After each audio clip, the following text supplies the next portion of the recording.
స్వీట్లను చూస్తే ప్రాణం లేచొచ్చినట్టు అయింది. చెప్పిన కదా మస్తు చలి పెడుతుంది బయట, మస్తు అంటే 13 degrees. సో ఇది ఒక్కటి, ఇది ఆలివ్ స్వీట్స్ది. ఇది ఒక్కటి కొంచెం ఆయిల్ స్మెల్ వస్తుంది నాకు. సమ్ డ్రై ఫ్రూట్, అదే చంద్రకళ సూర్యకళ అంటారు, నార్త్ ఇండియన్లో అయితే గుజియా అంటారు. ఓకే, ఇది జ్యూస్ చెప్తా రేపు మళ్ళీ స్వీట్ టేస్టింగ్స్ మొత్తం. ఓకే యా, ఇది ఒక్కటి కొంచెం నాకు స్మెల్ వస్తుంది, మిగతాయి మాత్రం ఫ్రెష్. మండే మార్నింగ్ వాళ్ళు వెళ్ళి ఆ ఆలివ్లో, తర్వాత హైదరాబాద్లో మనకు ఆలివ్ అండ్ ఇంకోటి వెల్లంకిలో పికప్ చేసుకొని వాళ్ళు మనకి వెంటనే షిప్ చేసేస్తారు ఆ డిస్టాకార్ట్ వాళ్ళు. వాళ్ళ సర్వీస్ అయితే సూపర్ ఉంది.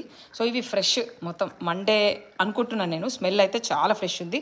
మళ్ళీ రేపు ఒక్కొక్క టేస్ట్ చేసుకుంటూ మీకు చూపిస్తాను. సో ఈరోజు డిన్నర్ వచ్చేసి ఆయిల్లెస్ కొబ్బరి అండ్ పల్లి చట్నీ విత్ మొన్న నేను బ్యాటర్ తీసుకొచ్చినా కదా, జొన్న ఇడ్లీ, తర్వాత ఇగోండి రాగి ఇడ్లీది, అదనమాట.